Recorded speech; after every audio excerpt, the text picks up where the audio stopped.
सलामकुम। मेरा नाम जोरा बीबी। मेरी वेख लो खब्बी अख खराब है, बनवाई है, ठीक नहीं हुई, 10 रुपए गई है। हाँ, गरीब बंदे आसे ते अख ते रेशा बन गया, ते अख जड़ी है वो ठीक नहीं हो। डाकदार आखा भी दवाई लई रख, अख ते ठीक हो जासी। दवाई तो हुण मंजूर है। हलो, मेरे पुत्र त्राए न आ शादीशुदा न, उन्हां दे बच्चे निक्के निक्के, ते ओ जड़ा है ना नहीं पुछदे।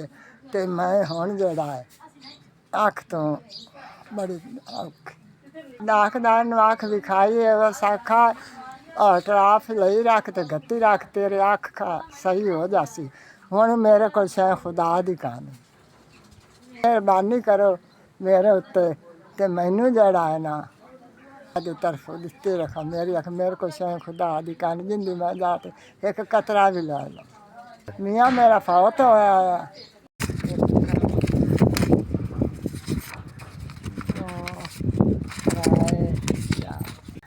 4000। ਤੁਹਾਡੀ ਬੜੀ ਮਿਹਰਬਾਨੀ।